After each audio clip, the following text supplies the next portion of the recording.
e senhores, sejam muito bem-vindos a mais um episódio do Foguete Sem Ré, episódio número 19, nessa terça-feira ensolarada, chuvosa, com neblina, não importa, em qualquer lugar que você esteja aí no Brasil, nos acompanhando aqui pelo canal do YouTube, nos acompanhando também aqui pelo Spotify. Você que está no Spotify, não esquece de dar 5 estrelinhas, não aceito menos de 5, viu? Não aceito 4, não aceito 3, 5 estrelinhas aqui pro Foguete Sem Ré no Spotify. Ajuda demais esses jovens produtores de conteúdo. Eu não tão jovem assim, mas Ricardinho, apesar dessa face barbada, é um jovem empreendedor, jovem produtor de conteúdo que precisa da sua ajuda, da sua força, que está acompanhando aqui o Foguetão, né, Ricardinho? Com certeza, eu vou chamar Ricardinho agora e ele vai ter esquecido de ligar o microfone dele, aí dá aquele delayzinho, ó, presta atenção. Não é, Ricardinho? Peguei você dessa vez, o meu microfone estava racionado desde o início. Lombardi estava preparadíssimo! Diferente dos 18 episódios anteriores, Ricardinho estava preparado, senhoras e senhores. Isso é uma ofensa pra mim, você dizer que eu tava despreparado 18 episódios durante 18 episódios. Sabe o que é ofensa, meu amigo? Diga. Eu passar muito tempo sem te ver. Isso é ofensa. Só te ver uma vez por semana. A emoção é igual de receber um inscrever-se no canal e de receber 5 estrelinhas. Foi Exatamente. parecida com a emoção que eu senti canal, agora. Dá o like, compartilhar, 5 estrelinhas. Por quê? Estamos aqui para falar de empreendedorismo da vida real.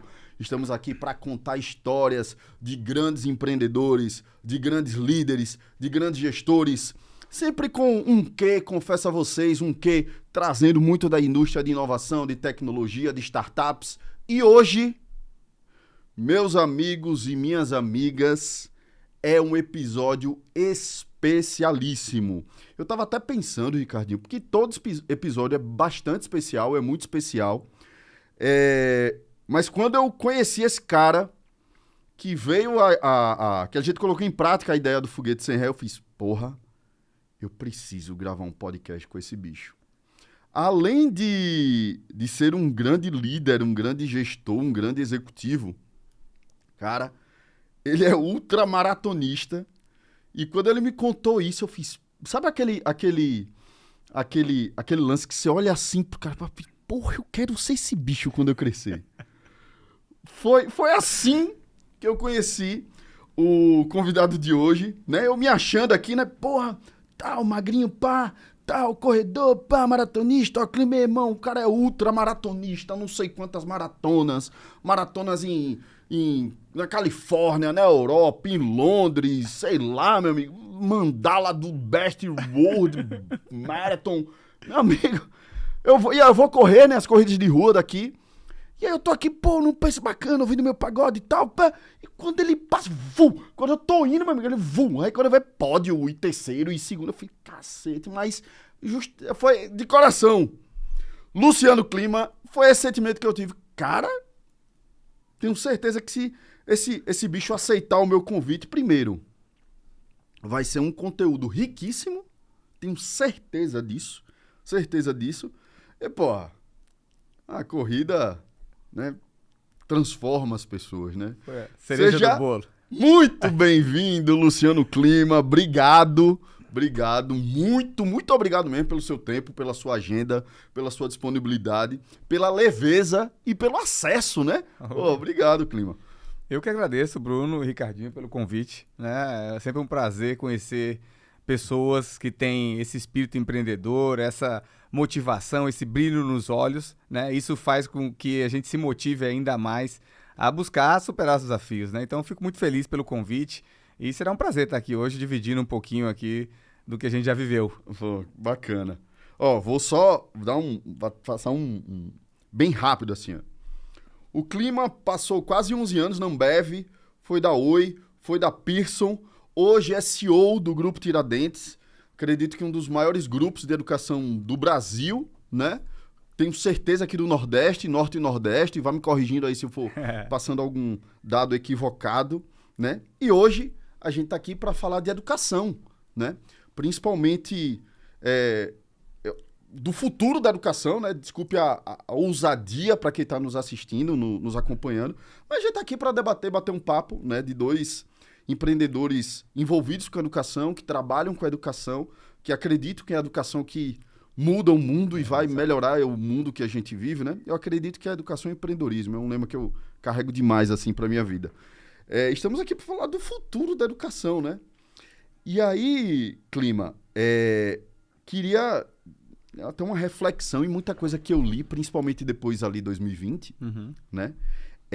Que a educação mudou nos últimos 5 anos mais do que nos últimos 100. Exato. Né? Cara, conecta todo mundo que está acompanhando a gente. O que é que você acha disso? Olha, eu tenho a premissa, assim como você, em relação à importância da educação, Bruno.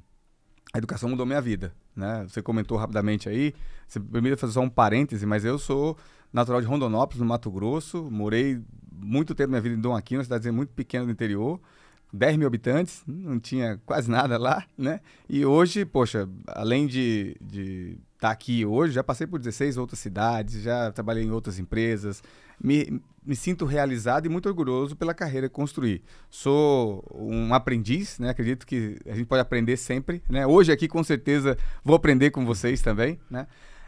Então eu acredito muito nisso, que a educação transforma a vida das pessoas e mudou a minha vida, né? Dado esse histórico que eu contei para você aí.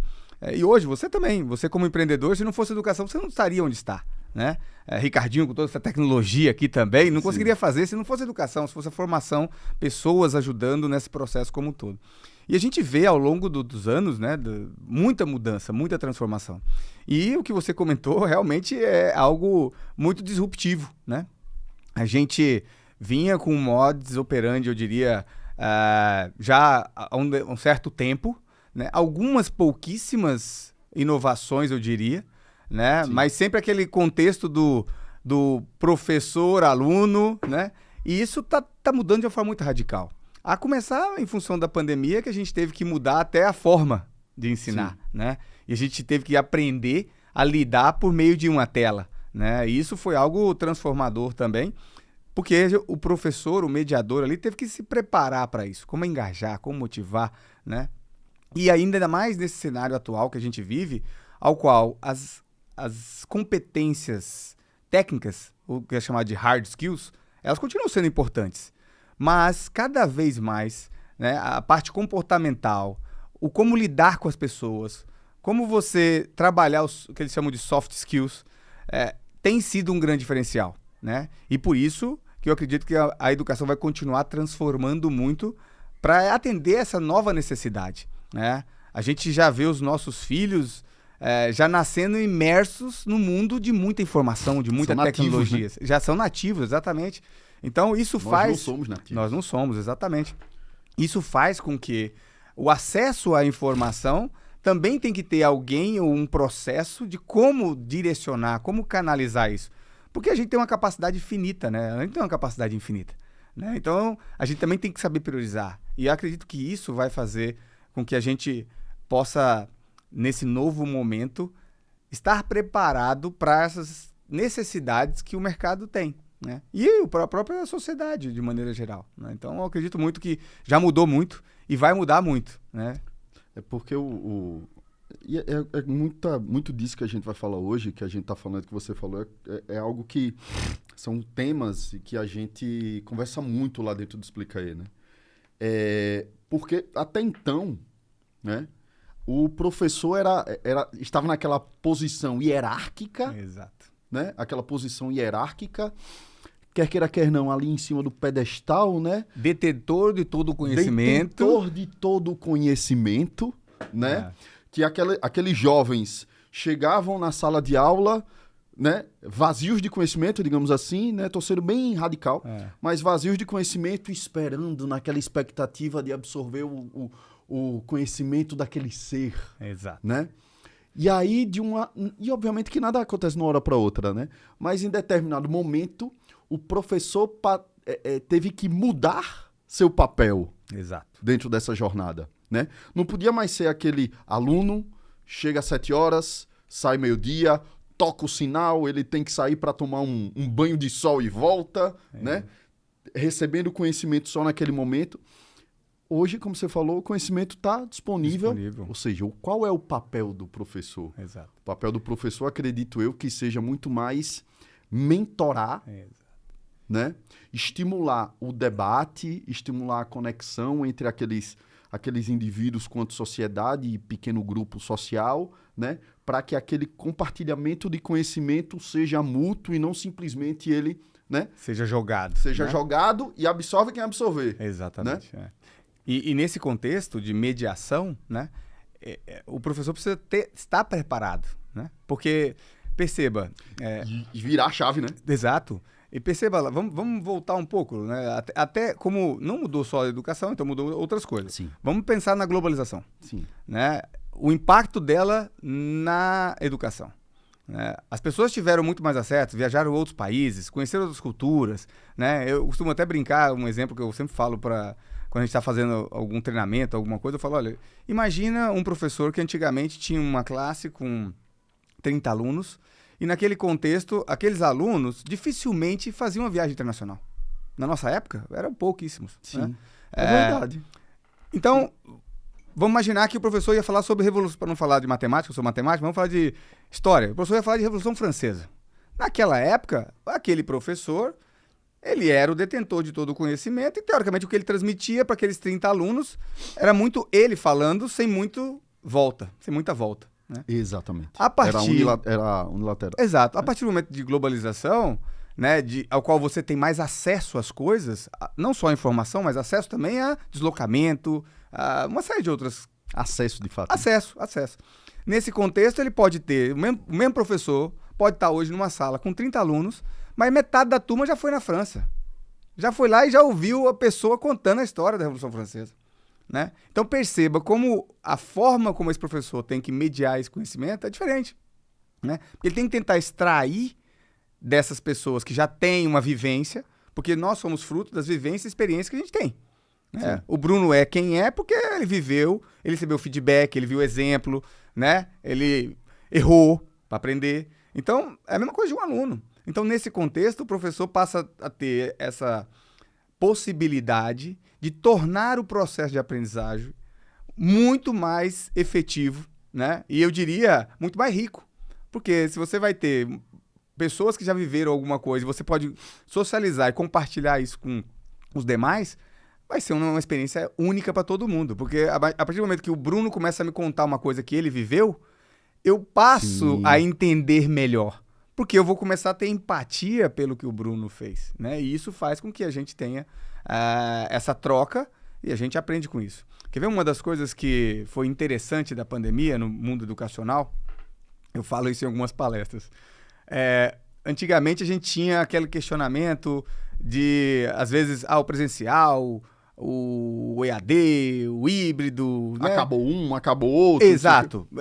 Eles vão se coexistir, vai ter perfil, nichos para todo as modalidades. Mas uma coisa interessante é que a pandemia fez mostrar o verdadeiro valor do presencial. Porque a gente aprende, sim, nesse contexto, seja por uma pessoa, um professor, um tutor, um mediador, mas a gente aprende também, eu lembro da minha época de faculdade, o momento mais legal que eu tinha era quando às vezes tinha um intervalo, eu ia conversar com um colega e ele contava do trabalho que ele fez, uma coisa que ele vivenciou. E essa troca fazia com que a gente aprendia também. E durante a pandemia isso foi cerceado de certa forma. Porque a gente tinha lá o professor mediando aquela aula, mas terminava a aula, o contato dos alunos era restrito ali. Né? Então, a gente viu no retorno, nesse momento agora que já teve o retorno do presencial, a gente viu os alunos desejosos, né, para que voltasse, para que estivesse no campus novamente, porque existe uma troca muito grande. Então, isso não vai acabar, no meu modo de pensar. Falando de futuro, né, na educação, a gente sim vai ter o apoio da tecnologia, vai ter que preparar melhor o professor, preparar todo o ecossistema que acolhe esse aluno, mas essa parte de qual você tem a troca, ela vai continuar sendo fundamental para o desenvolvimento. A gente aprende com o próximo, né? Então, isso é algo que eu acredito muito e a gente tem que explorar isso, né? E usar, na minha visão, todo o ecossistema. Então, a gente ir para o mercado, entender a necessidade das empresas. Então, se eu vou lá, escuto qual a necessidade e a gente consegue internalizar isso, né? Não é fazer para o mercado, é fazer com o mercado, né? Sim. Então, acho que isso faz uma diferença muito grande. Porque eu acredito demais que esse acesso ao conteúdo, né, ao conhecimento, qualquer pessoa pode a hora que quiser, né? Mas é justamente nesse momento de integração que isso é compartilhado, que isso é debatido, e eu acho que o professor vai estar no pilar desse, né? Exato. E tem muito... E é engraçado que o novo, ele sempre assusta, né? O novo, ele sempre repele, né? Tudo que Nós somos resistentes à mudança. É verdade, a gente tá falando sobre isso, sobre zona de conforto e tal, né? E eu acho que as instituições de ensino se viram no momento, eita, tenho que sair da minha zona de conforto, né? Essa formulazinha que funcionou durante 100, 150 anos não é mais assim. Não é mais assim, exato. Né? E aí o que acontece? Não, nem só o digital vai extinguir o físico, e o físico não vai extinguir o digital. Ou seja, eles precisam se coexistir, entendendo que o digital é uma ferramenta para facilitar o acesso ao conteúdo, mas a grande riqueza, que é o que constrói os soft skills... Exatamente. Essa convivência, é a inter-relação exatamente, entre pessoas, é o network. Que é o que o mercado de trabalho precisa. Exato, é a troca, né? Eu gosto muito de um livro do Dale Carnegie, Como Fazer Amigos e Influenciar Pessoas. Sim. Porque ele retrata exatamente esses comportamentos que a gente tem que ter para essa troca, né? E é muito rico isso, né? Então, é fundamental isso que você está falando de um não neutralizar o outro, né? De um não acabar o outro, né? Agora, qual a intensidade? Qual é o formato? Como fazer o grande desafio. Exatamente. Esse é o grande desafio. E na minha humildezinha opinião, né, assim, eu acredito que tem dois componentes importantes. Um é o aluno, da gente estar atento a essa necessidade dele, né, e tentar atender o mais rápido possível para que o processo de aprendizagem seja engajador, motivador, que ele possa se sentir realizado ali, né, e a gente possa preparar para a sociedade não só profissionais melhores, mas sim pessoas melhores. Porque isso faz grande diferença, né? Sim. E a outra peça fundamental de toda essa engrenagem não é só a tecnologia. A tecnologia é uma ferramenta. É uma ferramenta, ela é o meio. Exatamente. Então, assim, a gente tem que preocupar com os professores. A gente tem que preparar melhor os professores. Você falou no início, eles não são digitais. Isso. Essa geração de professor não é nativo digital. Exatamente. Né? Não pela idade, pelo desempenho, porque não como viveu, exercer a profissão. Porque não viveu, Bruno. Exato. Entendeu? Pega qualquer criança, você dá um telefone na mão dela, ela vai lá, já brinca, já mete a mão na tela ali e tal. Viveu desde criança. Então ela foi desenvolvendo a partir disso, né? Nós não vivemos isso. Nós fomos expostos bem depois, né? Sim. E aí, quando você olha alguns dados estatísticos, né? Quem mais acessa Instagram, WhatsApp, não sei o que lá, é a faixa até os 25 anos, poxa. Sim, né? Quando você vai pegar acima de 40, diminui drasticamente. Tem pessoas que não têm nem WhatsApp, por exemplo, né? Sim. E algumas pessoas vão achar que isso é uma aberração, mas não faz parte do ecossistema, né? Daquela pessoa. E a gente tem que entender. Então, neste contexto, trabalhar para colocar o aluno no centro de tudo e trabalhar para formar esse profissional docente para essa nova realidade é o que vai fazer a mudança e a revolução na tecnologia e no mundo educacional, na minha visão. E é bacana falar assim, sobre a importância do aluno no centro, né? Porque eu acho que a tecnologia dá oportunidade para... É uma oportunidade que prestigia, né, as pessoas que são diferentes e têm processos diferentes de aprendizagem. Exatamente. Né? Esse, para mim, é o grande ganho. Porque quando a gente para pensar, naquele formato, você foi bem feliz no início lá, quando você falou o seguinte, o professor ia lá e falava e captou quem está lá dentro. Porque era uma única forma. Talvez o moleque só funcione de tarde, o outro funciona de manhã. Pode até ser isso, mas existe outro fator também que é assim, às vezes uma pessoa... ela tem estímulos diferentes para o aprendizado. Exatamente. Então, o grande lance da tecnologia, que eu acho sensacional, e aí você pode usar, por exemplo, Adaptive Learning, que você consegue garantir que os conteúdos ou as informações necessárias para o processo de aprendizagem são iguais. Só que a trilha que cada um vai percorrer é de acordo com a evolução dele, do indivíduo. Certo. E isso, a inteligência artificial está ajudando. Né? Porque a gente consegue nessa... Que louco, né? É muito louco, porque assim, a gente pode estar no mesmo ambiente, eu e você, estudando o mesmo conteúdo, só que você vai pegar um caminho aqui e eu vou pegar outro. Só que de forma que no final da nossa jornada, nós dois vamos ter acesso ao mesmo conteúdo. Isso para mim a tecnologia é sensacional. O mesmo nível de conhecimento, né? E pelos erros e acertos. Porque às vezes, vamos imaginar, naquele formato antigo, você dava o conteúdo e naquele momento você só ia testar se realmente foi absorvido na prova. Sim. Na hora que você tinha que fazer o teste ali, né? Que é injusto. Que era injusto, exatamente. Né? Hoje, com a tecnologia, você pode ir expondo e ele vai, né, respondendo. Porque qualquer coisa que o aluno vai fazendo nos meios digitais, hoje você pode traquear isso. E se o Bruno, por exemplo, está errando determinado passo em alguma coisa, opa, peraí, o Bruno não sedimentou esse conhecimento. Então vamos expor ele mais a esse conhecimento. E aí, de forma que quando você chegar na próxima etapa, você está mais preparado. Né? E antigamente a gente chegava no final da fila para ver isso, né? E era um pouco mais complicado. Né? E aí eu, como sou de humanas, né? Eu tenho essa pegada sempre trazendo pensando em soft skills, e aí você falando, que a gente falou de como é injusto esse momento da prova, né? Sei lá, poxa, aí o cara tá lá naquele dia, sábado de manhã, mas sei lá, tá com uma dor de barriga, brigou com a mãe, brigou com a esposa, sei lá, e não tá no dia bom, aí no desempenho, teve um problema e não desempenha bem, aí isso acaba com toda a construção de longo prazo dele, né? Exato. Enfim, é bacana ver todo, e principalmente você líder de um grande grupo de educação com esse, né, com esse mindset, assim, né? Porque, assim, eu converso com muita gente, né? Cara, ainda tem muita gente no século passado. Impressionante. E por isso que a gente tem que estar juntos, né? Eu acredito que, eu sempre falo para as pessoas, não existe concorrência no meio educacional. Acho que o propósito é único, né? É formar pessoas, formar profissionais, né? E nós temos lá, a nossa missão é inspirar as pessoas a ampliar horizontes, né? Então, nesse contexto, como é que a gente faz o indivíduo ampliar seus horizontes para ele buscar a superação, né? Porque, assim você falou da corrida, fazendo um paralelo, né? A primeira vez que você correu, você não correu como você corre agora. Sim. Entendeu? Por que você foi correndo, melhorando? Você foi melhorando porque você foi aumentando o patamar de se desafiar e de exposição a novas técnicas, a apoio profissional, sei lá, um nutricionista, um professor, um personal. Então, perceba, fazendo um paralelo, a mesma coisa no caso da educação, né?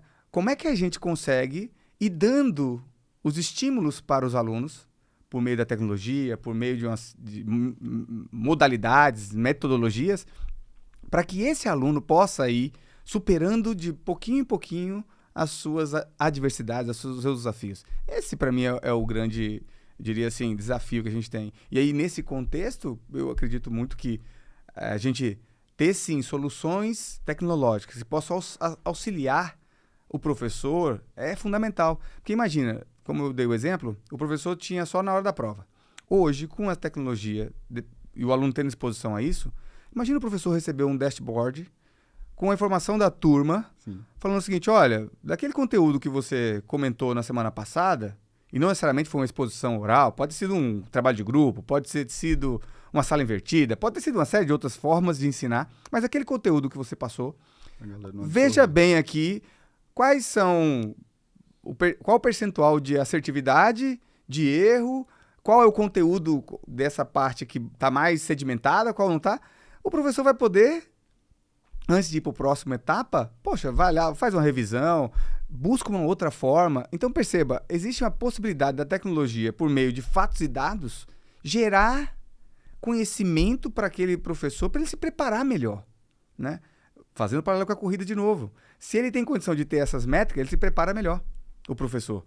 Se você, Bruno, começa a falar assim, eu quero correr a meia maratona. Para correr uma meia maratona, não adianta, você vai ter que correr 5 primeiro, depois 10, depois 15. Você não vai sair do zero e correr uma meia maratona, não tem como. O corpo não está preparado. A mesma coisa no caso da educação. Sim. A gente tem que fazer isso de forma gradativa e dando insumo. E aí a tecnologia, na minha visão, pode ajudar muito isso. Você falou de uma palavra que me chamou a atenção. Vou entrar em outro tema. Claro. Você falou desafio. Clima. Qual hoje o grande desafio da educação superior no Brasil? Na sua visão. Eu diria, tem alguns desafios, né? Tem um grande desafio que como as famílias estão encolhendo, de cada vez mais você tem uma quantidade menor de pessoas ingressando no ensino superior. Né? Isso já é um fato pela questão de de redução. Antigamente, vou dar um exemplo, meus pais tiveram 3 filhos. Eu já tive 2. Minhas 2 irmãs, cada uma teve 1. Então, assim, percebo... Não, tem uma tem 2 também, né?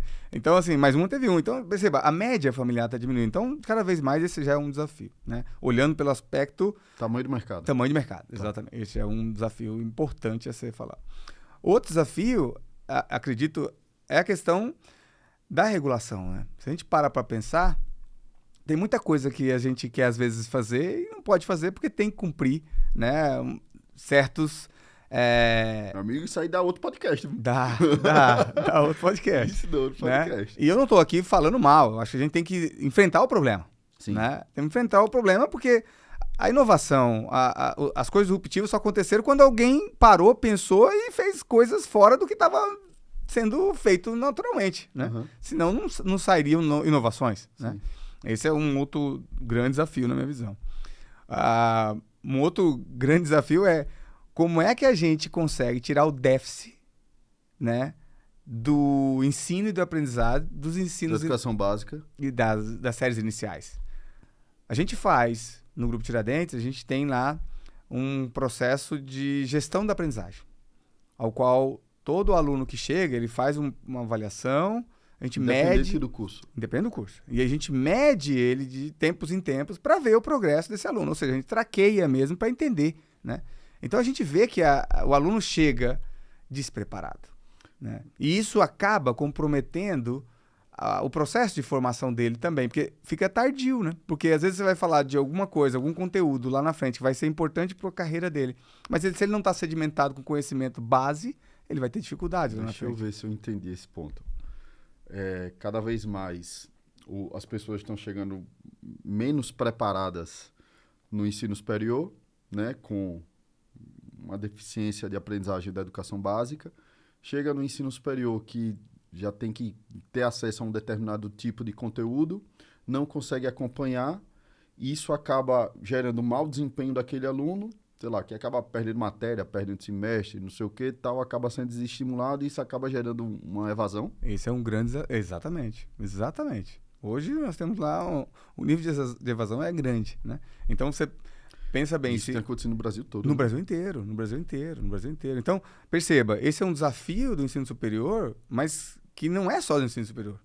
É do setor educacional como um todo. Porque a gente, como instituição... de ensino superior, também tem que fazer parte desse processo de formação e apoio da educação básica e fundamental para garantir que esse aluno venha mais preparado. E aí a gente vê, né, nosso ranking, né, no mundial, a gente está lá, no PISA está lá embaixo, né? Então você vê uma série de indicadores que a gente não está bem, né? Então a gente sabe... Quanto o Brasil, né? Quanto o Brasil, Tá. quanto o Brasil, tô falando como o Brasil mesmo, né? Porque esse problema não é só daqui. Sim, Esse com problema certeza. é generalizado, infelizmente, né? E a gente vê, né, assim, o acesso demais à informação como tem hoje, mas, às vezes, os nossos filhos, falo por experiência própria, não têm a vivência que a gente tinha, né? Vou dar um exemplo. Meu filho e minha filha nunca pegaram um ônibus para ir para a escola, pô. A gente leva. Então, ele não teve aquela vivência de entender, né, tudo isso. Então, perceba que esse desafio faz... Eu adoro pegar um ônibus. Exato. A cabeça... Você vê ali o comportamento das pessoas, né? Você vai... E às vezes, quantos perrengues você passou numa situação como essa? E você tem que resolver. A gente, nessa geração, eu tô falando de casa, tá? Para não comprometer, para não generalizar. Tô falando um exemplo da minha casa. A capacidade de resiliência e de superação das frustrações dos meus filhos, ela é, eu diria, bem menor do que a minha e da minha esposa na época que a gente tinha a mesma idade. Né? Esse seu filho tem quantos anos? Um tem 23 e a outra tem 13. O Lucas, inclusive, tá morando nos Estados Unidos, tá fazendo... Mas você tem quantos anos? Eu tenho 44, faço 45 agora. E dá pé. Fui pai cedo. Né?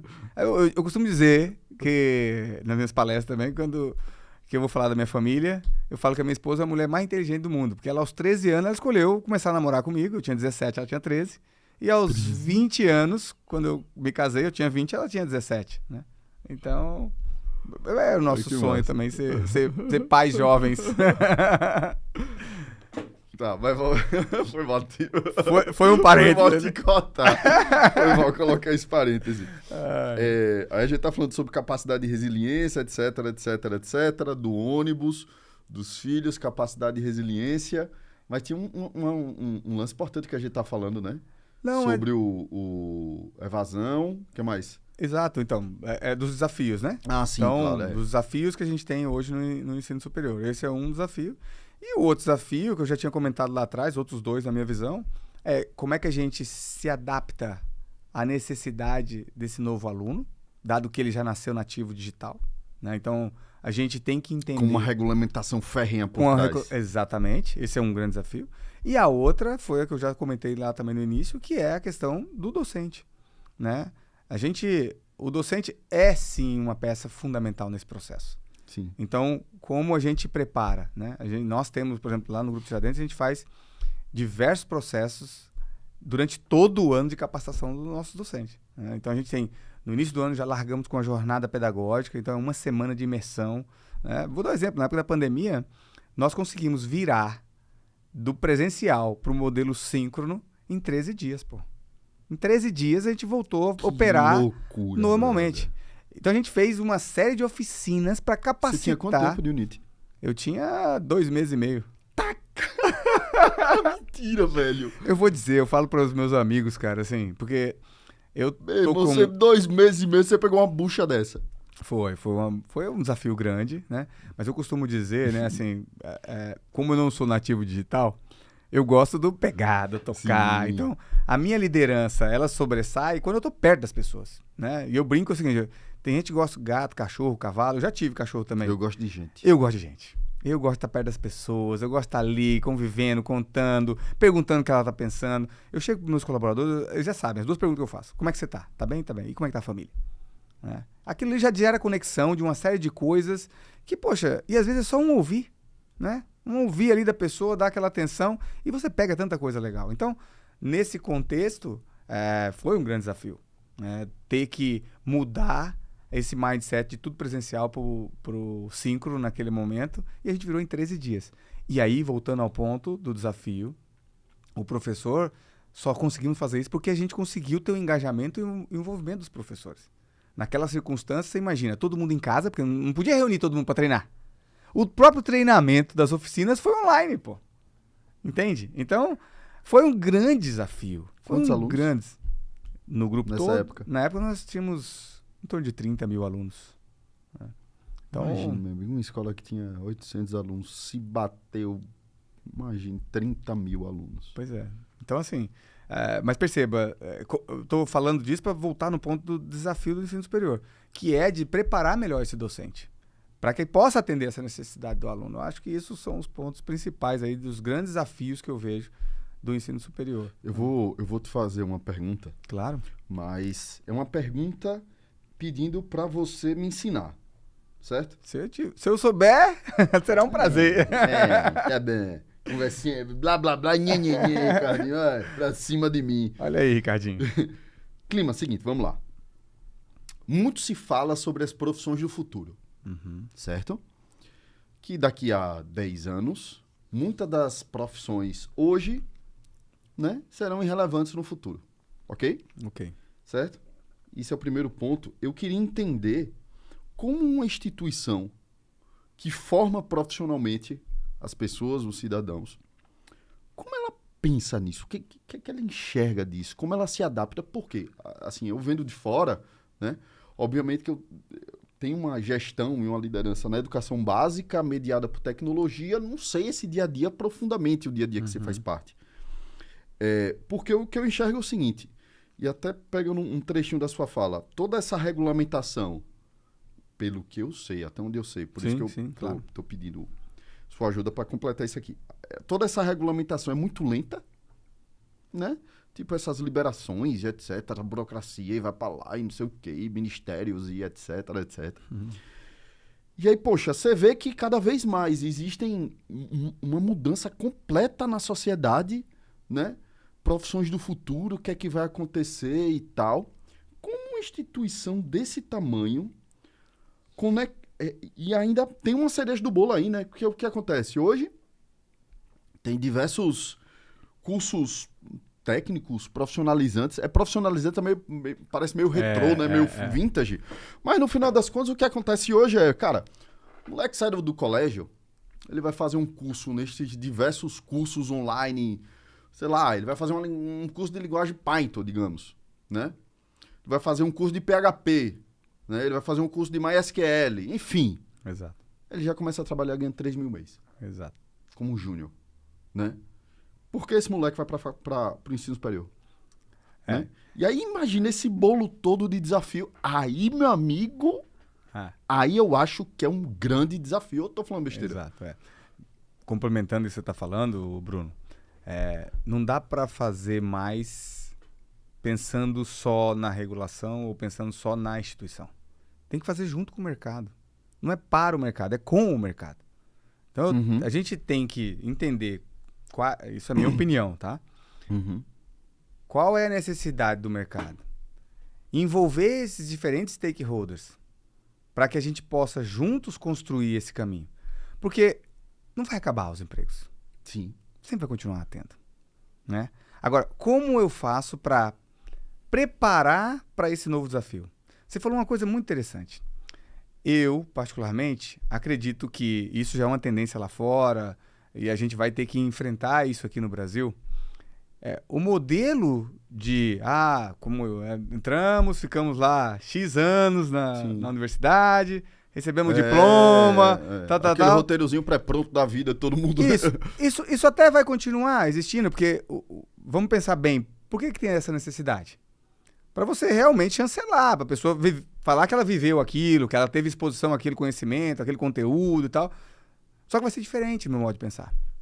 Isso que você falou, esse exemplo que você deu foi muito feliz. Lá fora é chamado muito de nanodegrees, né, que são microcertificações. Essas microcertificações é o que vão nortear. Lembra que eu dei o exemplo falando do processo de aprendizagem que cada um vai poder fazer? Então imagina o Bruno. O Bruno vai entrar na faculdade e ele não sabe ainda o que ele quer fazer. Vamos imaginar que você não tem na sua cabeça ainda, eu quero ser economista. Você não está sedimentado isso. Poxa, mas eu preciso começar a fazer alguma coisa. Você vai procurar o quê? O que você tem mais afinidade? O que você mais gosta? Então, vou fazer o curso de Python que você falou aí. Tá bom, ele vai lá e faz o curso. Recebe a certificado ali dele e tal, mas é um curso rápido, sei lá, 3 meses, 6 meses, não sei. Pegou. Ali ele vai pro mercado, vai trabalhar. Começa já a ter outras vivências, outras experiências. Aí ele sente a necessidade, no meu ambiente de trabalho, de falar assim, poxa vida, a partir de agora eu tô entendendo que eu preciso desenvolver mais isso. Então vai lá e busca outro curso. Vou dar um exemplo para ficar totalmente bem desconectado. Ele entendeu que ele estava lá fazendo, ele era só programador, mas ele assumiu uma equipe. Aí ele viu que tinha déficit de liderança.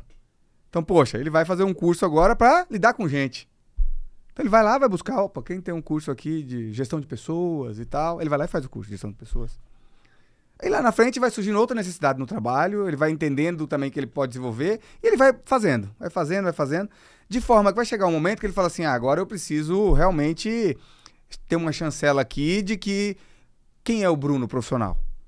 É o cara de Python, é o cara que é gestor, é o cara de lá, poxa, eu preciso fazer mais esse aqui para eu ser, sei lá, um economista, para eu ser um design, para eu ser... Aí, ainda falta esses módulos aqui para você fazer.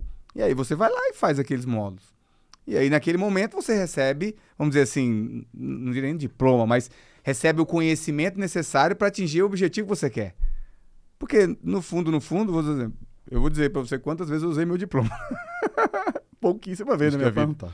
Pouquíssimas vezes, porque você, quando vai se candidatar para um processo, né, é assim. Mas em algum momento na sua empresa, alguém diz, me dá teu diploma aí. Depois que você já está lá trabalhando, não pede mais, entende? O que vale é o quê? O conhecimento. E esse conhecimento, ele vai ser por isso que você falou.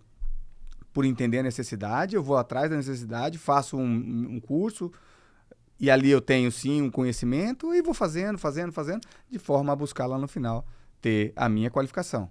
Mas todo esse cenário gera um impacto gigante na instituição tradicional, digamos assim, de educação superior, né? Sim. Nós estamos agora, nesse momento, né? Vamos começar a pilotar agora, que a gente vai mudar um pouco a lógica de disciplina para projeto. Né? Tá. Em alguns cursos a gente já vai fazer isso, né? Então, ir no mercado, e trazer até pessoas do mercado para participar junto da aula. Ó, tem um projeto aqui de melhoria urbana, vamos dizer assim. Né? Na engenharia, vamos fazer a melhoria urbana aqui. Poxa, vamos definir qual é o cenário e vamos fazer um projeto daquilo lá. O aluno vai ter a exposição ao conteúdo dentro daquele projeto, mas no final ele vai ter um portfólio, porque ele vai sair de lá entregando um produto. Porque ele teve... para fazer uma melhoria urbana, ele tem que entender de engenharia, ele tem que entender de tráfego, tem que entender de coisa, não é isso? Ele vai ter exposição a isso. Só que no final, vai ter um projeto, vai ter um produto lá entregue. Falou assim, estamos entregando aqui esse produto aqui. Né? Então, esse já é um embrião do que a gente acredita nesse sentido. Ou seja, o cara, teoricamente, ele está lá há 4 anos na universidade, né? E aí ele tem, sei lá, pelo que eu entendi, ele tem alguns checkpoints. De projeto, ele vai ter um projeto. De projetos. Só que aí, por exemplo, a partir do momento que ele cumprir, sei lá, o primeiro checkpoint, que é uma linguagem X ou um projeto Y e tal, Exato.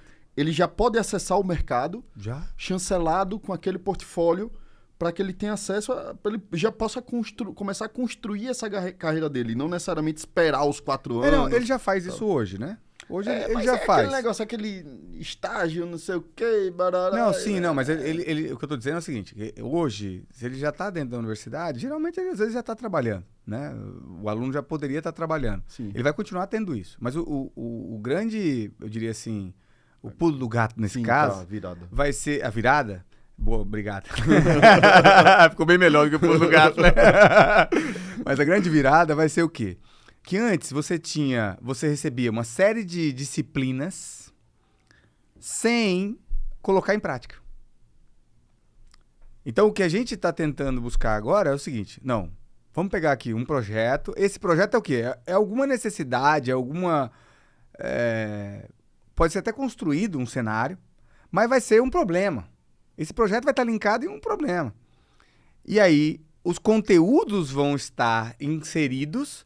Só que a partir do momento que você vai começando a construir conteúdo dentro da execução. Exatamente. E aí o aluno vai tendo a exposição. E a gente vai buscar no mercado egressos, profissionais, para participar desse momento. Porque imagina o aluno já tendo contato com um líder de sucesso, por exemplo. Sei lá, vamos pegar aqui, falei de melhoria urbana, vamos pegar o melhor engenheiro aqui de Aracaju e ele vai fazer parte de alguns momentos com esses alunos para tirar dúvidas, para contar a experiência dele, entendeu? Então, esse link, por isso eu falei que não pode ser para o mercado, tem que ser com o mercado. É porque o que forma um profissional, meu amigo, é pura e simplesmente vivência. Mão na massa. Exato, vivência, é isso aí. Não tem jeito. O Bruno é o que é hoje jeito. Pelas vivências e experiências que você fez. Né? Foi tentativa e erro. Quantas vezes você errou? Eu errei. Faz parte. Eu errei, mas é um caminhão de... Pois é. E outra, você hoje continua errando, mas os acertos que você tem hoje são fruto dos erros do passado. Entende? Com certeza. Esse é a nossa personalidade, a capacidade de superar desafio e tudo mais, é fruto do que a gente viveu. Então, isso... E por isso que essa geração, né, a gente tem que estar muito atento, falando, de novo, para não generalizar, falar da minha casa. Uhum. Eu falo pra minha mulher sempre, a gente acabou atrapalhando um pouco. Por quê? Vamos pensar no caso do meu filho lá, meus filhos. Não tinha muita exposição ao que a gente chamava assim, não quero que ele passe por isso. Ao risco. Não quero que ele passe por isso. Não, poxa, vou dar um celular melhor para ele? Não, vou fazer isso melhor para ele, vai ter isso aqui e tal. Não deixamos viver. E aí hoje, né? Tanto é que tem uma resenha com meu filho. Meu filho tá morando nos Estados Unidos estudando lá. Eu falei pra ele, a faculdade, a moradia e a comida é ok, né? Agora, você quer dinheiro pra curtir, balada, não sei o que, vai trabalhar. Pai, não sei o que, vai limpar chão, vai fazer qualquer coisa. Aí um dia teve um emblemático, ele mandou uma mensagem, sei lá, umas 4 horas da manhã. Pai, tô saindo do mercado aqui. Aí eu falei, o que você tá fazendo no mercado hora dessa? Não, a gente tava limpando. Eu e meus amigos aqui pegamos o mercado pra limpar. Começaram meia-noite e terminaram 4 da manhã. Ganhou $100. Aí minha mulher, meu Deus, mas o Lucas não dormiu. Eu falei, ele não vai morrer não, fica tranquila. E viveu. E aqueles $100... Educar é foda, né?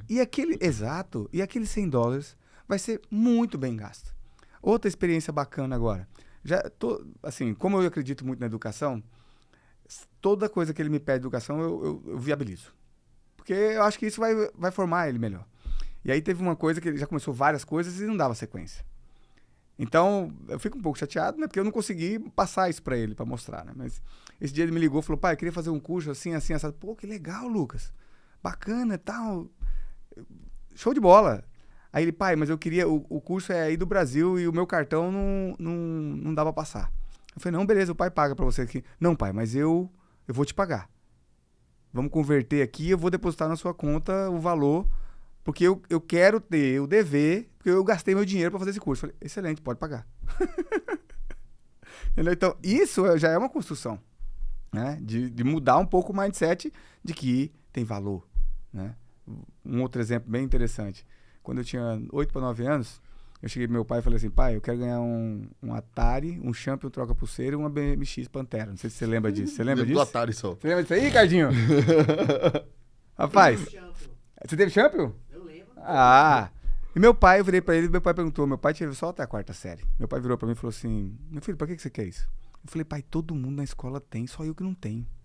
Aí ele falou, senta aqui, vou te falar 2 coisas. A primeira, não é porque todo mundo tem que você vai ter. Primeira coisa que você tem que entender. Eu, caramba, velho. Primeiro que eu tava olhando, ele falando aquilo, né? Eu falei, pô, você não vou ganhar nada. Mas ele já dando um sinal. E o segundo, ele falou assim, ó, você é meu filho. Eu não vou deixar faltar nada. Agora, supérfluo, se você quiser, você vai trabalhar. E eu falei, pai, mas eu tenho 9 anos. Eu falei, meu pai era dono de loja naquela época, uma loja de eletrodomésticos. Ele falou, venha trabalhar. E eu nunca esqueço. O primeiro dia que eu fui trabalhar, ele definiu lá o valor, tudo que eu ia ganhar e tal. Ele falou, o primeiro dia que eu cheguei pra trabalhar, ele chamou a dona Maria Antônia, acho que era o nome dela, que era a pessoa que fazia limpeza na loja. Limpava o banheiro, limpava os colchões ali, os móveis e tal. E ele virou pra ela e falou, dona Maria, a senhora tá de folga hoje à tarde. Mas, seu Valdemar, como assim? Ainda falta limpar o banheiro, falta fazer isso, falta... Não, a senhora pode passar tudo pro Luciano, é ele que vai fazer. Eu olhei assim, filho do dono, você achou que eu achei que ia chegar lá e só pra ficar mandando. Ele falou, não, você vai trabalhar. E ele fez eu passar por todas as funções da empresa. Todas.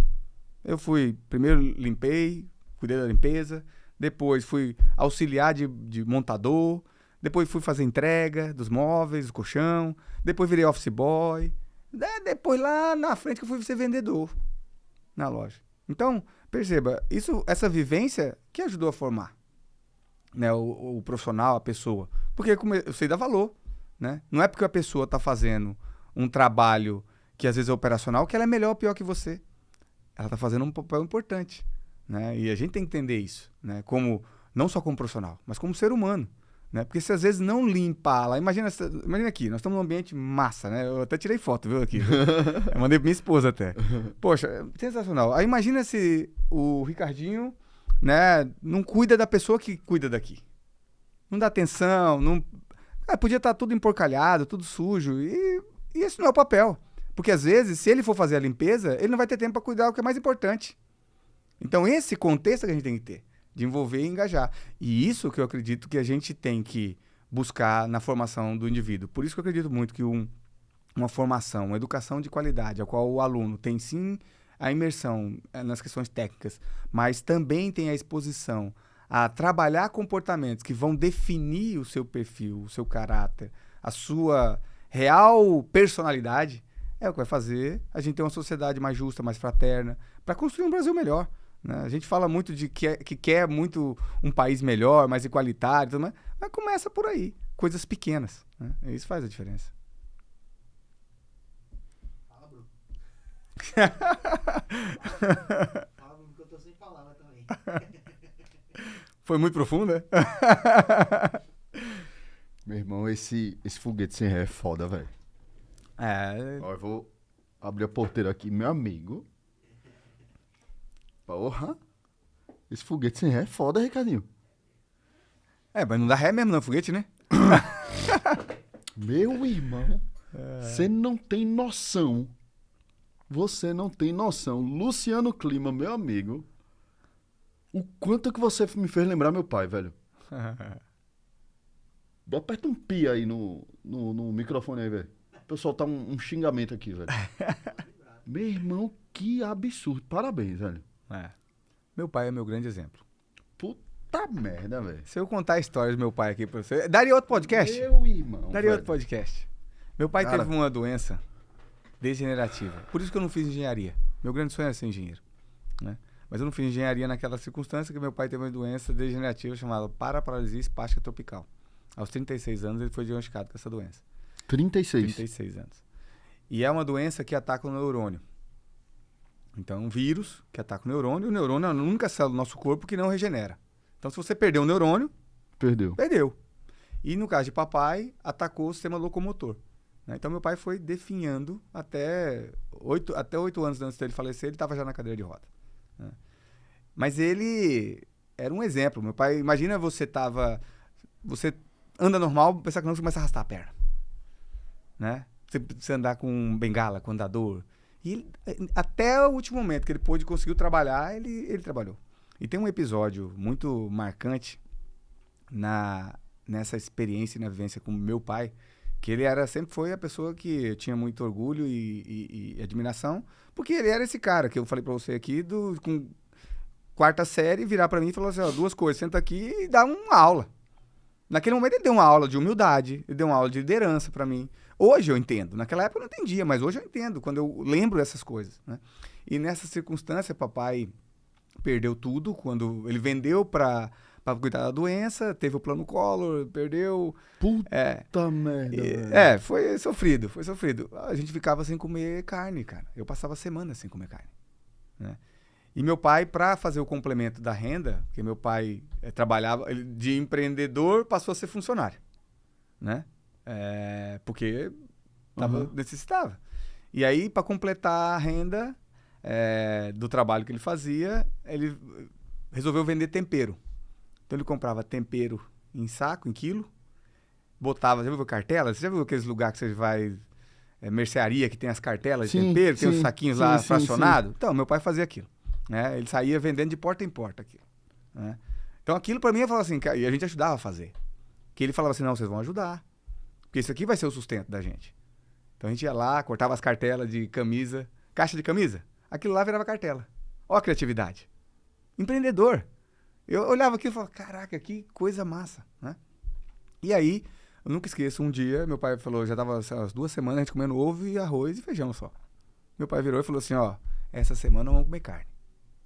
E eu falava, caramba, né? A gente já tava até, assim, rezava, pedia a Deus, tudo, mas a gente tava conformado, porque todo mundo tava com saúde, papai que não tava muito bem, mas todo mundo com saúde, estudando, trabalhando e buscando seu vamos dizer assim, superar as adversidades. E nesse dia meu pai falou, ó, sábado eu vou sair para vender tempero. Então ele não foi trabalhar sábado na empresa, ele tava trabalhando e foi vender tempero. E eu falei, pai, acordei cedo, ele acordava 4 horas da manhã para ir. Eu, 4 horas, tava lá, de pé. Aí, 5 horas, ó, pumba, saímos. Ele na bicicleta, ele pedalando com dificuldade e eu na garupa. Porque naquela época eu tinha 11 para 12 anos, era jovem ainda. Não, 10 anos eu tinha. Passamos o dia inteiro, Bruno, batendo de porta em porta. Em Rondonópolis, tentando vender tempero. Era 5 horas da tarde, a sacola estava cheia ainda. A gente não ia bater a meta. Não tinha como mais tempo hábil, né? E eu nunca esqueço, ele olhou para mim, a gente sem almoçar. A gente tomou café de manhã e ia tomando água onde a gente batia. Onde a gente batia, olha o tempero, blá, blá, blá. E aí vendia um, vendia outro e tal, e a pessoa, uma água, dá água, um café e tal, mas comer nada, não comemos. 5 horas da tarde, com fome e tudo, eu virei pro meu pai e falei, pai, eu quero beber uma água. Nós tava já indo embora quase. Aí ele viu um bar cheio de gente, aí entramos lá, eu pedi água pro dono do bar, o cara serviu a água, meu pai tava com as sacolas na mão, porque não deixou na bicicleta, com medo de alguém passar e roubar, né? E aí naquela circunstância, o rapaz, o senhor faz o quê e tal, não sei o quê. Não, meu pai vende tempero. Já? Ele falava o tempo todo, eu falei, meu pai vende tempero. E aí o rapaz é mesmo, vende tempero. E hoje meu pai falou que nós vamos chegar em casa, que vamos comer carne. Tem 2 semanas que não come carne. Mas a gente tem que vender essa sacola aqui. Aí o rapaz, é mesmo? Aí meu pai, não, esse menino tá conversando demais, sei o quê e tal. Mas o rapaz falou, deixa eu ver o tempero que você tem. Ele vendia no nosso caso, cravo, canela, açafrão, coloral, tudo isso. Eu vendi também, então eu sei. E aí, naquela circunstância, rapaz, o dono do bar, não, me dá isso, me dá aquilo, começamos a vender pra ele. Os clientes começaram a ver, resumo da ópera, nós saímos lá vendendo a sacola inteira. E foi comprar uma carne. E fomos comprar carne.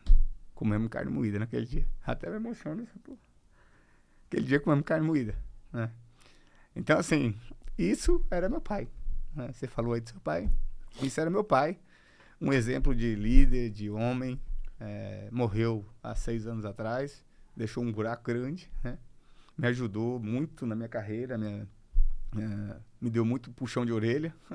Mas tomei 3 surras só do meu pai. Ele falava, água parava pra mim, sabe? Então, isso que eu busco ser para os meus filhos também, né? Então, às vezes dói porque a gente não consegue fazer, né, Bruno? Você também tem filho, você sabe como é que é, né? Então, mas enfim, desculpa aí ter me emocionado aqui. Meu irmão. Ai. Mas enfim, por isso que eu falo que a educação mudou minha vida, por causa disso, né? Porque meu pai sempre incentivou. Era outra coisa que ele falava, meu filho, ó, 2 coisas que você não pode abrir mão, ser humilde e da sua formação. Você não é melhor do que ninguém. E não abra mão do seu conhecimento. Você tem que ter conhecimento, você tem que saber. E isso eu levo a minha vida inteira, né? Por isso que eu falei que hoje aqui eu tô aprendendo também com vocês, né? Olha toda essa tecnologia aqui, olha a forma como vocês estão lidando, né? Já é o 19º. Imagina o primeiro, como é que foi, quanto já evoluiu de lá para cá, né? Então, poxa, isso realmente é algo que motiva. Porque ver 2 jovens como vocês buscando levar conhecimento pro próximo. Isso é educação, pô. Isso é educação, né? Tenho certeza que algumas pessoas aqui vão achar, às vezes, até... Pô, isso aí é trivial. Mas outros vão falar, cara, que legal, que massa foi. Esse, o outro, o próximo, o anterior, não sei. Mas é conhecimento. Vocês estão levando educação para as pessoas. Essa vivência, essa experiência que vocês estão levando, com certeza está ajudando muita gente. E isso é uma contribuição importante, né? Se a gente parar para pensar. Ricardinho, meu amigo.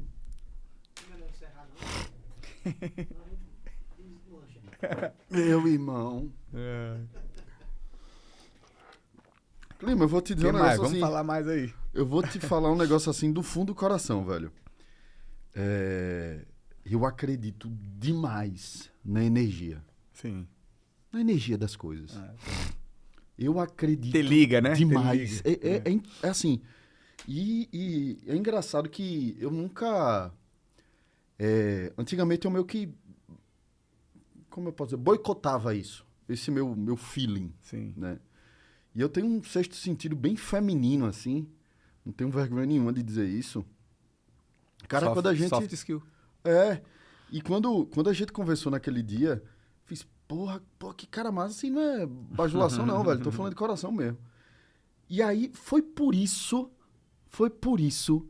que eu não desisti. Não desisti, porque, meu amigo, quem encheu o saco desse cara foi eu. Eu peço desculpa, é pra ter vindo antes, né? Isso é feeling de vendedor, meu amigo. Né? Isso é DNA de vendedor. Porque era Ricardinho aí. Toda semaninha, no máximo, não, essa semana eu vou mudar não, mas no mínimo de 10 em 10 dias eu mandava um WhatsApp pra Clima. E aí, professor, vamos, não sei o quê. Porque, cara, aqui no fundo eu sabia que seria um episódio especialíssimo, não só pela riqueza de conteúdo, né? Não só pelo compartilhamento de conhecimento. Pô, a gente falou muita coisa bacana sobre tecnologia, educação e etc. Mas lá no fundo, eu sabia que tinha, né? E aí veja a riqueza, né? Assim, compartilhando, não é falsa modéstia, não. Mas imagine a riqueza de quem está assistindo, de quem está ouvindo. Cara, um executivo de altíssimo desempenho, né? De altíssimo padrão, tá mostrando o que tá por trás, né, velho? Sim. Todo esse background, toda essa construção, né? Porque muito, assim, eu não sei que a gente vê tantas histórias assim, né? Porra, inalcançável, né? Inacessível. Não existe Né? isso, não né? o clima. Mas né? não existe isso pra ninguém. Pessoas que estão na sua posição, né? E aí, pô, não, velho. É gente da gente. Exatamente, é gente. velho. É gente e outra de verdade. coisa, tem pessoas, né, Bruno? E é isso, clima, que inspira. Sim, claro. É isso que conecta. Claro, saca? porque assim, ó, tem pessoas que não têm, às vezes, a noção das suas raízes. E às vezes tem até vergonha de contar. Eu vejo isso pelo contrário, eu tenho muito orgulho. Quer ver um outro episódio, já que você tá dando liberdade? Meu pai, lembra álbum de figurinha da Copa? Sim. Eu chegava meu pai, preciso de dinheiro pra figurinha. Vai trabalhar. Pai, eu tenho 8 anos. Falei, não, vai trabalhar, não vou te dar dinheiro pra você comprar álbum de figurinha. Aí eu falei, mas pai, como é que eu vou ganhar dinheiro então? Meu pai sempre gostou muito de cuidar do quintal da casa. Então era fruta de tudo que você possa imaginar. Até a amora tinha. A fruta. Até a amora. Manga, cajá, tudo que você pode imaginar tinha. Mandioca, tudo que você pode imaginar. Tinha lá. Ele falou, vai pegar lá, tem fruta lá, vai pegar e vai vender. E como eu sempre fui muito de acreditar muito nos ensinamentos do meu pai. Papai e mamãe sempre, quando eles falavam, eu não titubeava. Então eu fazia, vai fazer dever, eu ia. Vai fazer o que lá, vai, eu ia. Não titubeava, tanto é que eu apanhei pouco dos meus pais. Porque eu não era de ficar teimando com eles. Então ele falou, vai vender fruta. Eu, caramba. Aí fui com ele na cabeça, cheguei em casa e falei, mãe, meu pai falou pra vender fruta pra comprar as figurinhas. Ele falou, Luciano, seu pai não vai te dar, você sabe disso, né? Se você quer, vai atrás. Peguei a bacia, aquelas bacias de metal, você lembra aquela bacia de metal antiga? Então, fui lá, catei as mangas. Assim, né? Exatamente. Catei as mangas, botei as coisas lá no cajá, não sei o que, caju. Botei na bacia e saí na cabeça, vendendo na rua. No final, vendi. E comprou sua figurinha. E álbuns de figurinha. Eu comprei. Entendeu? Lá na casa de mamãe tem álbum de figurinha na época que eu trabalhei ainda, que tá lá guardado. Minha mãe guarda. Entendeu? Então, assim, isso eu tenho orgulho de falar. Porque foi do suor do meu trabalho. O meu Atari, eu tenho até hoje, pô. O Atari que eu comprei com o dinheiro que eu trabalhei na loja do meu pai, eu tenho um Atari até hoje. Ele não funciona mais porque meu filho quebrou o danado. Eu fiquei bravo com ele. Mas tá lá, guardadinho lá. Fiquei puto. Eu ia falar aqui, mas não sabia que ia falar palavrão aqui.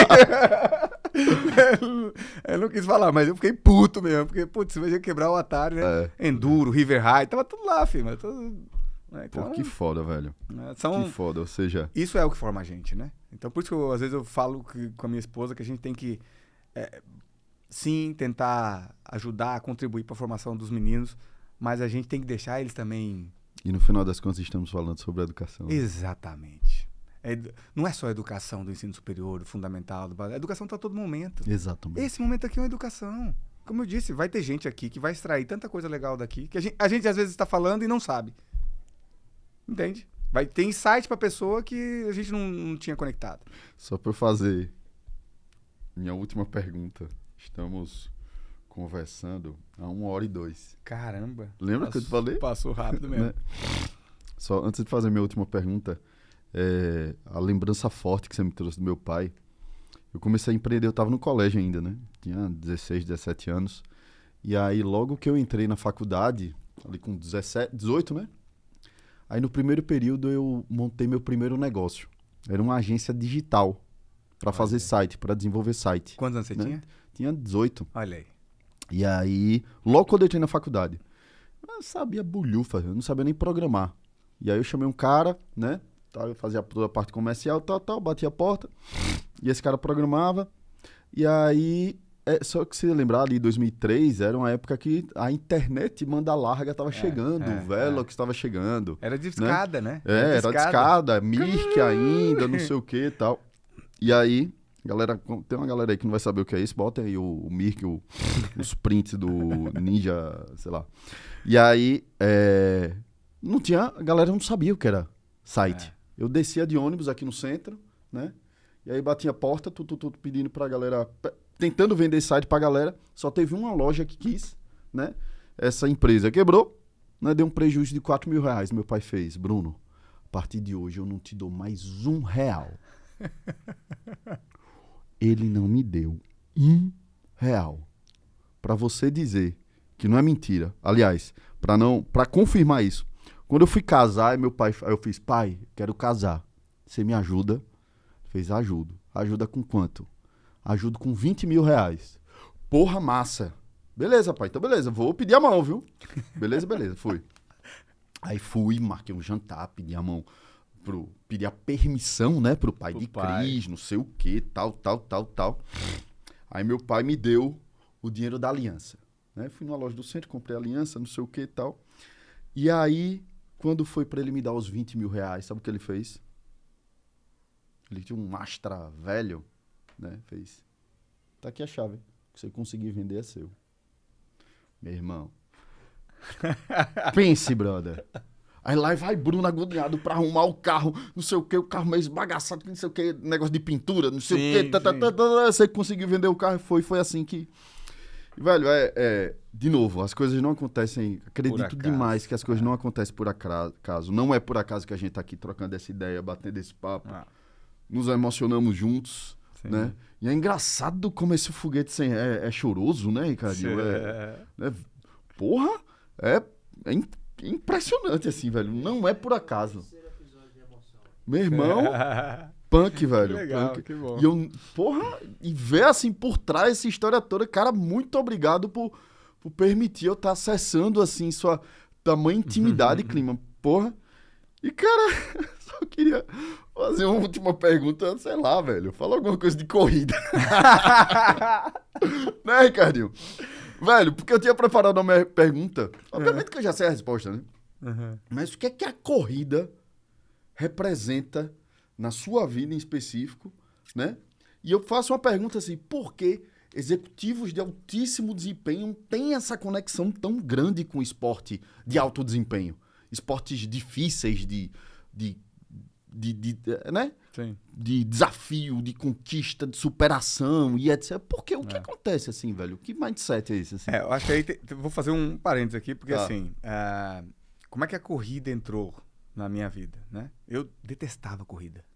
Porque, como eu gosto de gente, Sim. eu gosto de esporte coletivo. Sim. Eu gosto de estar vôlei, basquete, futebol. Então eu jogava futebol. Minha vida toda eu joguei futebol. Era terça, quinta e sábado, futebolzinho. Só que eu tive uma lesão, rompi o LCA do joelho direito. E aí uma cirurgia há 15 anos atrás de LCA era um negócio muito traumático, né? Passei 6 meses de fisioterapia, foi bem punk mesmo. Isso que ano, Clima? Isso foi em 2007. Eu fiz a cirurgia em 2009. Tá. Certo. Então tem 14 anos, né? Uhum. Quase 15. E aí, naquela circunstância, depois de passar por tudo, o médico foi me liberar para voltar à atividade física e tal. Eu perguntei para ele, falei assim, posso voltar a jogar bola? Ele falou, pode, mas existe um risco grande. Você não vê jogador aí? Vira e mexe num... Aí eu falei, poxa, eu não vou passar... Tirando o Ronaldo Fenômeno, né? Que não é teu, o resto. Ali por isso o nome dele, o apelido é Fenômeno, né? Porque o cara era impressionante. Parecia o Wolverine, né? Então, quando ele falou pra mim... Melhoras aí. Aí, quando ele falou pra mim, falou assim, pode, mas você corre o risco de... Romper de novo. Não passa por isso mais, não. Aí eu falei, não jogo mais bola. Então o esporte perdeu um grande atleta aí naquele momento. E aí eu fiquei 8 anos sem fazer nada. Minto, fazer levantamento de copo. Que eu gosto de uma cervejinha, né?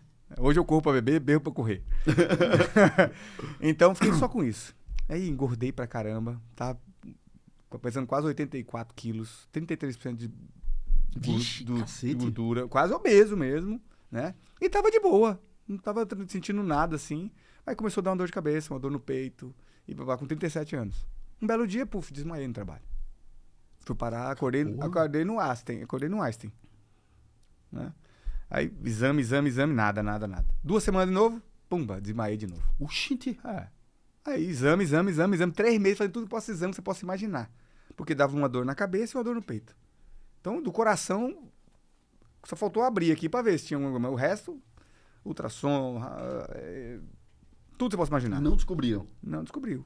No final, o médico olhou tudo, voltei no meu médico que fazia meus check-ups anuais, e ele falou assim, Luciano, o que você teve é um estresse muscular altíssimo, que acontece geralmente quando a pessoa é exposta ao nível de muita tensão, muito estresse, muita pressão, tem que tomar decisão rápida, né? Você já era executivo. Que é a vida de executivo. Sim. Que é a vida de executivo. E ele falou, você vai ter que parar com isso. Eu falei, cara, não tem como. Isso é minha vida. Eu sou executivo. Eu entro, às vezes, de manhã, uma reunião pra outra, e ali tem projeto, e naquele momento você tem que pensar, definir o futuro. Não tem jeito. Não tem jeito. Né? Ele falou, então, outra coisa é acabar com o sedentarismo. Aí ele virou e faz a coisa que qualquer um de nós, como ele já era muito próximo a mim, esse médico, já era o 4º ou 5º check-up que eu fazia com ele. Ele virou e falou assim, ó, pegou os check-ups todos e falou, tá vendo aqui, ó, toda vez eu falei pra você de sedentarismo. Você não mudou isso. Aí ele falou, você tem filho, né? Aí eu falei, tem 2. Aí ele falou assim, então curte bastante eles. Aí eu, como assim? Ele falou, não, porque agora, se você não mudar isso... Você não teve 2 semanas? Mentira que o cara disse isso. Disse. Exatamente o que eu ouvi quando eu fiz o exame pra fazer a bariátrica. Foi mesmo? Exatamente isso. Cara, na época eu falei assim, que filho da... Porque ele mexeu... E aí No eu fundo, falo... né? No Foi fundo, no fígado no aquele. fundo. E aí você fala assim... Aí foi quando eu falei, cara, eu não posso. Porque a coisa que eu mais quis na minha vida foi ser pai cedo. Então, eu queria viver a questão dos meus filhos, né? Uhum. Minha mãe, eu falava, eu quero ser pai com 15 anos. Olha que loucura. Mas fui pai com 20, né? Então... É porque também tem um background de você ter recebido, quer queira, quer não, responsabilidade muito cedo, né? Exatamente. Então, por isso que Amadurecimento tinha... muito cedo, assim, né? Amadureceu bastante cedo, é verdade, você tem razão. E aí, nesse contexto, Bruno, eu saí de lá e falei, não, eu vou mudar isso.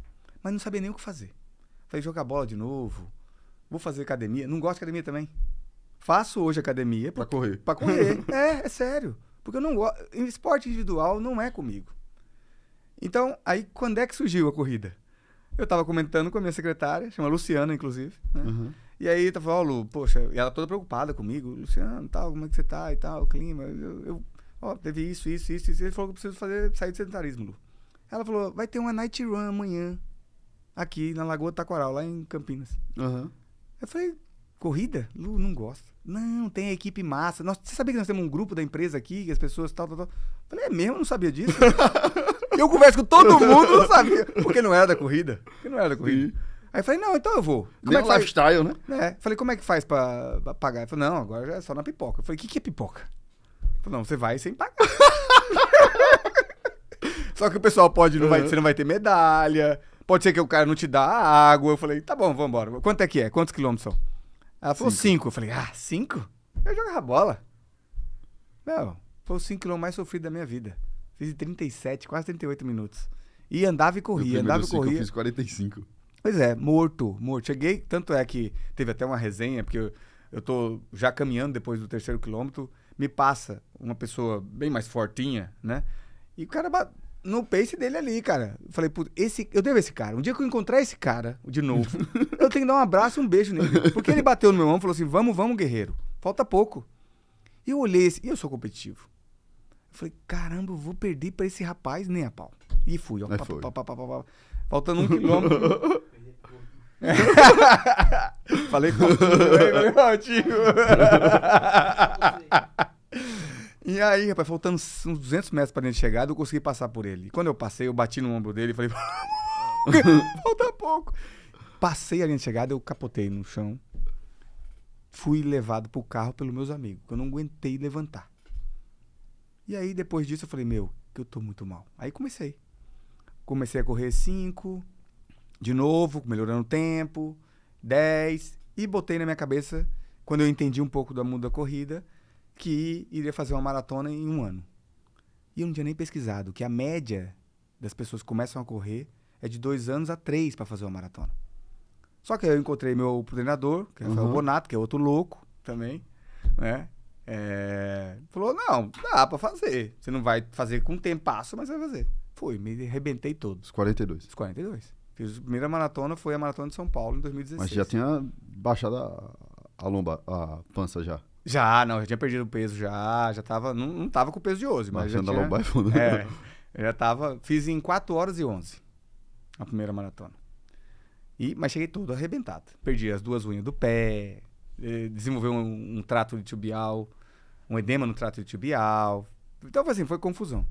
Aí depois eu entendi que para realmente ser um maratonista eu precisava de um ecossistema. Então hoje eu tenho nutricionista, eu tenho fisioterapeuta, eu tenho o personal de corrida, tem a musculação, tem uma série de coisas, né? E também os equipamentos, né? Que também você tem que buscar, não precisa também ser nada muito caro, mas uma coisa que vai te dar conforto para você fazer. E aí, a partir daí, eu comecei a associar isso, para responder a tua pergunta, como é que isso começou? Eu fiz isso pela necessidade de saúde, mas eu comecei a ver que isso me dava as 2 coisas que eu precisava também. Me dava conexão com outras pessoas, que eu gosto, Porque no mundo da corrida, você tem grupos, você tem uma prova que você se encontra com muitas pessoas. Eu já vi postagens suas de pessoas lá, você foto com um monte de gente. E é muito legal esse ambiente, né? E a outra coisa, eu diria que depois que comecei a correr, eu tive grandes insights no momento que eu tava fazendo a corrida. É um negócio assim, às vezes eu tô com um problema. Exatamente. Do tamanho do mundo. Exatamente. Que, cara, eu falo... Aí Isso que eu falo e ninguém entende. Eu já pensei e não sai nada. Aí eu vou correr. Cara, no meio da corrida, por que eu não pensei isso? Né? E fora o efeito de que você... A questão química dentro de você quando você corre, né? Da adrenalina, dopamina, aquelas coisas todas. Cara, faz com que... O dia que eu não corro, por exemplo... Às vezes eu tenho dificuldade em algumas reuniões. Fico mais ansioso, ou fico às vezes menos, vamos dizer assim, tolerante, sabe? Então, a corrida... Você não desempenha no seu melhor. Exatamente. Então, a atividade física, hoje eu faço atividade física todo dia. Eu não passo um dia sem fazer alguma atividade física. Não corro todo dia por causa de lesão, né? Já fiz isso também, quando eu faço alguns desafios... Você corre quantas vezes por semana? 4 vezes. Segunda, quarta, sexta e sábado, né? E nos outros dias é academia, quarta, e bike. Mas já fiz desafios malucos aí. Já fiz 40 dias, como sou católico também, né? Tenho as quaresmas e tal. Eu associo as quaresmas com as minhas corridas. Então, teve uma vez, quaresma de São Miguel, que é em setembro, em agosto, setembro ali. Eu corri 40 dias seguidos, uma meia maratona todo dia. Eita, cara, mentira, pô. Sério? Todo dia uma meia maratona. Todo dia. Acordava 3h30, o rosário começava às 4, botava o fone de ouvido ligado no rosário, ia correndo e rezando. E aí, para um próximo podcast, tem uma história legal que aconteceu, que é assim... Meu irmão, diga aí, pô. Como eu sou católico, eu acredito muito nisso. Muita fé. Como eu sou católico, eu acredito muito nisso, então assim... Deus operou na vida da minha esposa em 2021, né? Deus falou, leva tua mulher no hospital, porque ela tava com um sangramento, uma dor, ela teve Na corrida? Ela teve uma gravidez ectópica e só foi diagnosticada porque a gente levou naquele dia que eu tive um insight, falou, leva tua mulher no hospital. Na corrida, eu correndo, nem pensando nisso, parecia que tinha uma voz falando, e eu fui e levei minha mulher, e ele descobriu lá que tinha, e aí teve que fazer cirurgia, aquela confusão toda, e tarará. Então... Meu irmão, que doideira, velho. Outro desafio maluco que eu fiz. O meu treinador, o Bonato, ele fez, em 2010, ele correu 27 maratonas em 27 dias consecutivos nas 27 capitais brasileiras. Ele pegava avião, ia pra capital, corria uma maratona, pegava outro avião, ia pra outra, blá, blá, blá. Em 2020, ele resolveu reeditar isso. Só que tava em pandemia, ele correu tudo em Curitiba. A boa parte. E aí eu convidei ele pra vir pra cá correr 3 dias aqui. Ele correu 3 maratonas aqui, em novembro de 2020. E eu falei pra ele, Bonato, eu não consigo correr 27 maratonas. Ele correu 27 maratonas seguidas. Em 27 dias? 27 dias, seguido. Eu falei assim, eu não consigo correr 27 maratonas. Mas eu vou correr... Meu, que é esse bicho, velho? Rafael Bonato. Depois eu te passo o contato dele. Ele é ultramaratonista. Ele é um dos melhores brasileiros ranqueados na Badwater, que é a prova da morte lá do deserto dos Estados Unidos, né? E aí eu falei, Bonato, eu não consigo correr a maratona, mas eu vou correr a meia maratona. Eu vou correr todo dia, nos 27 dias eu vou correr a meia. E como eu tinha feito um outro desafio, que era, como eu falei pra você, né, das Majors, eles lançaram um desafio de Majors virtuais, que são as 6 maratonas mais famosas do mundo. Pois é, então eu corri em 2 meses 6 maratonas também, das virtuais. Só que tinha um espaço, não era todo dia essa. Só que culminou que 2 caíam num período que tava fazendo os 27 dias. Então eu corria meia, uma maratona. Meia, uma maratona. E aí o dia que o Bonato... Sim, aí, velho, agora super, hiper, mega fortalecido, preparado, tudo certinho. Eu já vou te falar isso aí. E aí no dia que o Bonato veio correr aqui em Aracaju, ele correu 3 maratonas, eu corri 2 com ele. Um dia eu corri uma maratona, outro dia eu corri uma maratona. Aí eu vi que o nosso corpo... Claro, que a gente tem que estar preparado para isso, já vou te explicar como é que faz isso, mas o nosso, vamos dizer assim, superação, se a gente bota na cabeça, a gente consegue. É o que você fez nos empreendimentos. Se você lá atrás tivesse desistido quando você quebrou a primeira vez, Você não estava aqui hoje, né? Dono de uma empresa de sucesso aí também. Mas falando isso para preparação, cara, o fisioterapeuta ia em casa todo dia. Então eu corria de manhã, 4 horas da manhã, até às 6. Aí tomava banho, dormia um pouquinho, 7h30 pro trabalho. Trabalhava das 8 até as 6h30, 7 horas, ia pra academia, fazia 1 horinha de academia, voltava, 9 horas tava dormindo. Então tinha o profissional, aí tinha o fisioterapeuta e tinha alimentação. Né? Então alimentação, sono e trabalho do fisioterapeuta ali. O sono é um absurdo, velho. O sono é... Você dormir bem. Pra corrida. Mas isso aí é outro podcast. A gente tem mais 3, podemos marcar. A gente tem mais 2, viu? Podemos marcar, com A gente certeza. tem mais 2. A gente tem que fazer um no Dia dos Pais. Tá bom, vamos lá. E outro pra gente falar só de corrida. Vamos fazer. Sensacional. Você pode chamar o Bonato aqui. Seria massa. O Bonato tem história pra caramba. Cara, Ricardinho, velho... Eu juro que eu esqueci que a gente tá gravando, pô. Juro que eu esqueci que a gente tá gravando. Depois você vai me mandar essa gravação aí. Hã? Depois você vai me mandar. Não, vai subir no YouTube, né? Tá. Subir no YouTube toda terça-feira, 17h30, num novo episódio do Foguete Sem Ré, episódio 19, com Luciano Clima, executivo de altíssimo desempenho, ultramaratonista, pai, filho, agora posso chamar de amigo, né? Aí. CEO do Grupo Tiradentes, uma das maiores instituições de ensino do Brasil. Cara... E se você quiser fazer um cara passional como eu. Porra, que e ó, tem foda. outra resenha. Eu, desde quando tive o problema de saúde, eu botei que até os 50 anos eu vou fazer 2 outros desafios. Correr no dia do meu aniversário, ou próximo dia do aniversário, a minha idade. Então, desde os 39, eu corro no dia ou perto do dia a minha idade. E até os 50, é isso, tá? E até os 50 eu também vou completar 50 maratonas. Então, de 39 até... Você tem quantas? Eu tenho 29, vou pra 30ª agora. Falta 20 aí. Mas falta mais 5 anos, né? Então dá pra fazer. E o que eu acho massa, que eu vejo o Clima numas provas, nos eventos, numas corridas mais low profile, assim, né, velho? Fazendo o 10ão dele ali, né? Fazendo o 5ão dele ali. Pô, é massa. Mas isso, por causa velho. Da galera. Porque lembra? Sim, por causa da galera. Eu gosto por causa da galera ali, entendeu? Então aquilo me motiva. Aquilo ali... A corrida tem o efeito de ter pessoas perto e ter essa questão. E mesmo que você não faça parte de um grupo, pô, quando você vai correr dia de sábado, é a mesma galera que você passa por dar uma balançadinha assim de cabeça, beleza, exato. Porque já se encontra todo sábado ali, não sei o quê. Não, nesses desafios malucos que eu fiz aí, Bruno, já teve vez de eu levar a garrafinha de água e acabar a água. E, poxa, às vezes eu tô... Nunca esqueço, uma vez eu tava com uma sede, cara, eu já tinha corrido uns 17 km, faltava 4 km daí, uma sede. Aí encontrei o Jaime, você conhece o Jaime? Não. Que tem assessoria também do Jaime? Não. Ele fica ali na lagoa. Ali da orla ali. O ponto dele é ali. E aí, cara, eu tô lá, aí ele quer uma água. Cara, olha que coisa. Ele nem sabia que você tava com sede. Nem sabia, mas pelo amor de Deus, me dá essa água aqui. Puf, peguei, entendeu? Outra vez eu tava correndo uma maratona dessas virtuais. Eu tava lá... ali, passando por detrás da beira-mar ali. E aí, tô lá correndo, blá, blá, blá, e já tinha acabado minha água. E minha mulher, geralmente, quando vai fazer maratona, ela vai de apoio. Né? Mas eu marco, vai tal horário e tal. Ela também não sai, porque eu saio muito cedo, né? Sim. E aí, nesse dia, cara, já tinha acabado a água. E ela ia demorar ainda. E tudo fechado, tudo escuro, porque eu saio bem cedo pra correr, né? Porque senão o calor aqui não aguenta, né?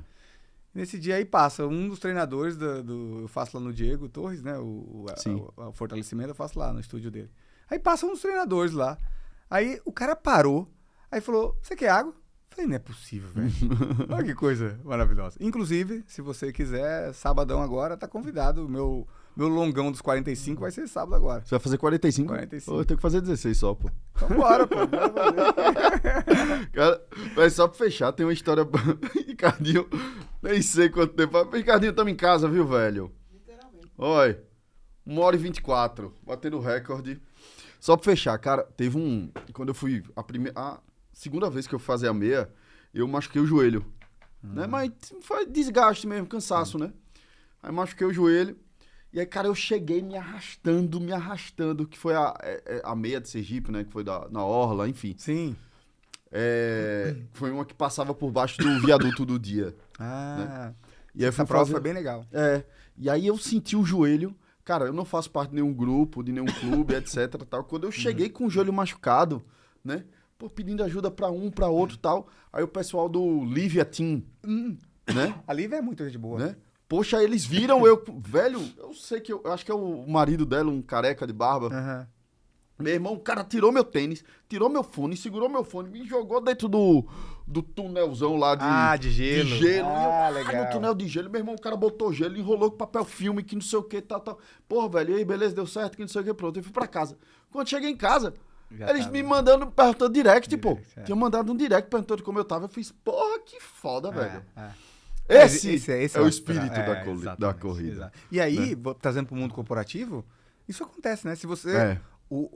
É uma engrenagem, né? Se todo mundo faz seu papel, consegue entregar o resultado. Pra mim, a corrida, o grande lance é saber que a gente sempre consegue mais, né? E é um momento de autorreflexão. Exato. Aquele momento comigo mesmo. E fora o benefício, né? Olha você, pô. Você perdeu quantos quilos? 50 e pouquinho. Cara. E hoje, com certeza, sua qualidade de vida é muito melhor do que era lá atrás. Com certeza. Depois de uma cirurgia, eu já fiz outro filho, mesmo. Foi assim. É isso aí. Tá vendo? Até isso melhorou, rapaz. O homem... Senhoras e senhores! Ricardinho, o homem conseguiu até comparecer, Ricardinho. Senhoras e senhores, meus amigos, minhas amigas... Quer? Fala mais perto? Desculpa. Vem pra cá? Melhor? Valeu. Aqui é tudo ao vivo, né, velho? Bem ao vivão, quase ao vivo, mas... Luciano Clima, meu amigo, eu não sei como te agradecer. Não sei como te agradecer, de coração. Agradeço. Que riqueza de conteúdo, de conhecimento, de leveza. Cara, incrível, assim, incrível. Pô, muito obrigado mesmo, velho, de coração. Sei que sua agenda é bem corrida, muitos desafios, muitas atribuições, né? Esse episódio está sendo gravado numa quinta-feira, né? Estamos aqui 8h15 da noite gravando esse episódio. Cara, de coração, não sei nem como te agradecer, velho. Obrigado mesmo. Obrigado mesmo, de coração, velho. Eu que agradeço pela oportunidade, né? Como eu disse aqui, com certeza a gente vai estar impactando muitas vidas, Sim. né? Então, isso para mim é gratificante, né? E ver vocês, né, dois jovens assim, com esse mindset de levar conhecimento, de ajudar o próximo, é algo que a gente tem que estar apoiando, né? Então, eu agradeço pela oportunidade, pelo carinho de vocês dois, fui super bem recebido aqui, né? É uma resenha aqui, esse estúdio aqui, né? Foguete sem ré mesmo, né? Então, poxa, muito obrigado de coração. Que Deus continue abençoando vocês dois, Amém. né? Amém. Não só Todos nesse nós. projeto, mas em todos os outros projetos, né? E com certeza vão ter outros momentos aí que a gente possa ou estar aqui ou em outras oportunidades, com certeza. porque gente Com boa certeza. gosta de estar perto de gente boa, né? Com E isso certeza. é algo que eu acredito muito. Você falou de energia, eu acredito muito que gente boa quer estar perto de gente boa, e é uma coisa que faz com que a gente fique bem, né? Então, obrigado mais uma vez. Obrigado, Ricardinho, também, por todo o apoio aí, né? Cara, que aula.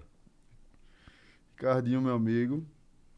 Pô, tô muito feliz mesmo com o Foguete Sem Ré. Esse foi o episódio 19, né? Episódio muito especial, com o Luciano Clima. Cara que, se eu já admirava, hoje, meu amigo, tenho certeza que você ganhou um grande fã. Meus amigos e minhas amigas, esse episódio não merece 5 estrelas no Spotify, não. Merece 200, 500 estrelas. Pode metralhar o botão aí de curtir, porque hoje foi uma aula sobre o futuro da educação, mas principalmente uma aula de humanidade, liderança, gestão, verdade, simpatia, né? Fraternidade. E esse é o Foguete Sem Ré, tudo feito com muito carinho, com muito amor, com muita paixão, com muita verdade também.